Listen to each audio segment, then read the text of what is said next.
상가 지금 난리죠. 6억짜리 상가가 6천만 원이 됐을 정도로 상황이 심각한데, 경기 시흥시의 경매물건인데요. 감정가 6억이었고요. 최종 낙찰가는 6,250만 원에 됐습니다.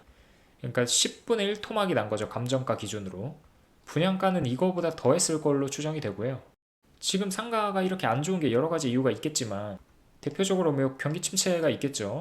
그리고 원화 가치가 상당히 많이 떨어지면서 고환율 시대가 한 2년째 지속이 되고 있는데, 거기에 고물가까지 겹쳤고, 경기라는 게 시황에 영향을 많이 받는데, 그리고 소비자 심리가 중요한데 12.3 계엄이 터지면서 소비 심리 위축이 됐고요.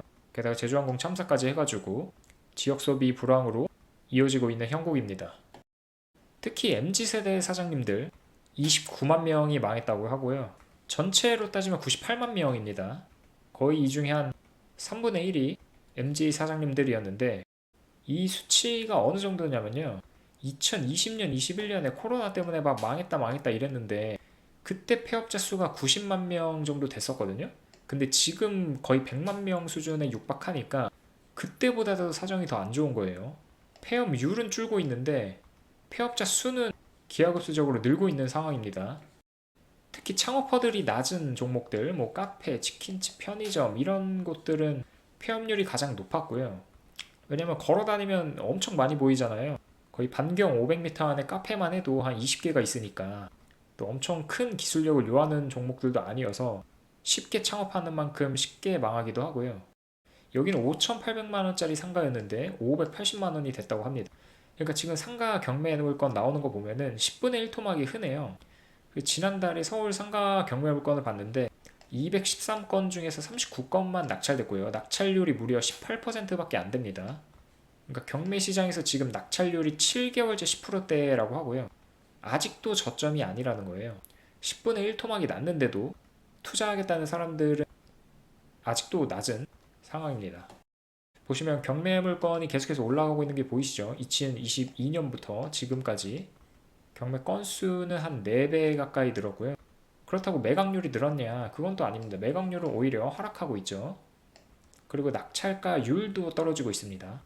그러니까 이보다 더 나쁠 수가 있나 싶을 정도로 지금 상가 경매 시장은 최악이고요.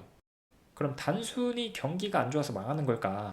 그것 때문만은 아니고 임대료가 너무 높아요. 그러니까 자영업자들이 들어가서 돈을 벌 수 있어야 되는데 월세가 너무 높다 보니까 내가 한 달에 1,000만 원을 팔아도 1,000만 원을 남겨도 뭐 월세로 한 7, 800 나간다고 하면 사실 뭐 인건비 빼고 뭐 이런 아무것도 남는 게 없겠죠. 재료비 빼고 이러면.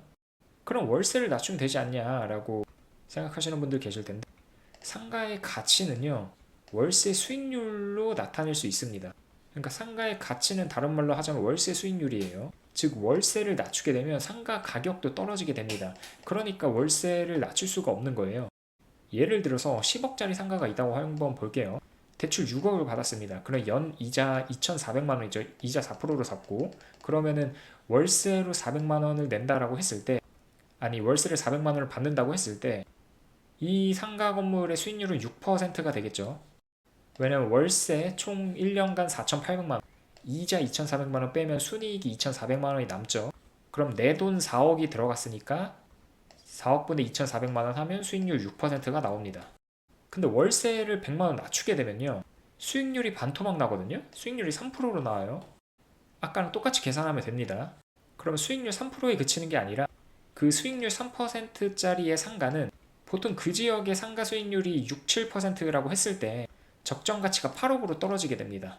왜냐하면 8억으로 떨어져야지만이 이 수익률이 다시 6%로 올라가거든요.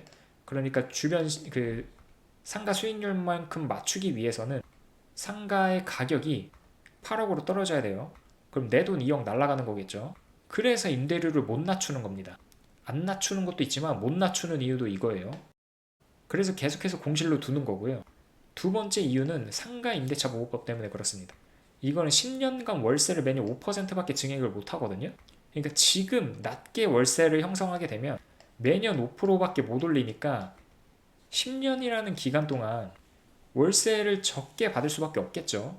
그러니까 처음부터 많이 높여놔야 되는 거예요.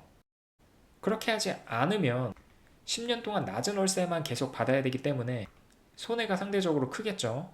그래서 월세를 안 낮추는 겁니다. 그래서 이런 두 가지 이유가 있어서 월세를 안 낮추는 거기도 하고 못 낮추는 거기도 합니다. 공실로 두는 게 더 이득이라고 생각하는 거죠. 그럼 상가만 망했을까? 지산도 망했습니다. 원래 대출 80% 받고 계약금 10%만 내고 막 두세 건 계약하고 그랬거든요. 2020년, 21년에. 그리고 한 개만 분양받는 사람이 없습니다. 보통 두세 개씩 받았고요. 근데 지금은 마피에도 안 팔리는 형국이고요. 고양 지식산업센터 같은 경우에는 11,000실 중에 절반이 공실입니다. 근데 여기는 사정이 그나마 나은 거예요. 50% 입점한 거 정말 기적이고요. 다른 곳들은 10%도 못 채운 곳들이 태반입니다. 왜냐면 일자리가 없는 곳들에 공급이 너무 많이 돼가지고 들어갈 만한 회사들이 없는 거예요. 그래서 경매 넘어가고 있는 지산 너무 많고요. 덕양구 한번 지산 매물 현황을 봤는데 상당히 많죠. 지금 손해를 보고서 마피라도 보고서 빠져나가겠다라고 하는 사람들이 이렇게 많습니다. 이 짧은 지구 안에. 자세히 보면 4억대 분양받은 물건들이 2.5억에 내놔도 안 팔리고 있고요. 그러니까 마피 1.5억, 뭐 30% 정도 손해보고 빠져나가려는 건데 그마저도 안 팔리고 있고요. 그래서 오늘 한 줄 평은 아파트는 그래도 떨어지다가 반등이라도 하거든요. 언젠가는 반등합니다. 계속 뭐 이렇게 가지는 않아요. 이렇게 반등을 합니다. 근데 상가랑 지사는 이게 사실상 힘들어요. 그러니까 상가가 반등을 하려면 사람들이 많이 입점을 해야 되는데 그러려면 사람들이 그곳에 많이 찾아야 되겠죠. 소비자들이. 그럼 그 지역이 핫플이 돼야 돼요. 아니면 꾸준하게 손님들이 오는 그런 장소라던가. 근데 저희 핫플 한번 보면 예전에 뭐 상수동 카페거리나 뭐 힙지로 뭐 이러면서 잠깐 핫했던 곳들 있죠. 근데 잠깐 바짝했다가 이렇게 망했잖아요. 다시 그곳이 살아나려면 어떤 계기가 있어야 됩니다. 그 지역에 뭔가가 딱 생겨가지고 사람들이 많이 찾는 공간이 돼야 되는데 그러기에는 현실적으로 매우 힘들겠죠. 뭐 압구정이 한 10년 가까이 망했다가 최근에 다시 이렇게 상권이 조성이 돼서 사람들이 많이 찾는 그런 장소가 됐는데 그런 것처럼 상가는 한번 망하면 그곳이 되살아나기 위해서는 뭔가가 생겨야지만이 되살아날 수 있는 거고요. 아니면 뭐 인스타나 그런 곳에서 MZ들 픽에 딱 어울릴 만한 뭔가가 딱 있어야지만이 잠깐 반등이라도 하는데 그런 사정이 있고요. 지상 같은 경우에는 그 지역에 일자리 기본적으로 회사가 많아야 되는데 회사가 없는 곳은 끝까지 지산을 채우기가 힘들겠죠. 입점하기가 힘들겠죠.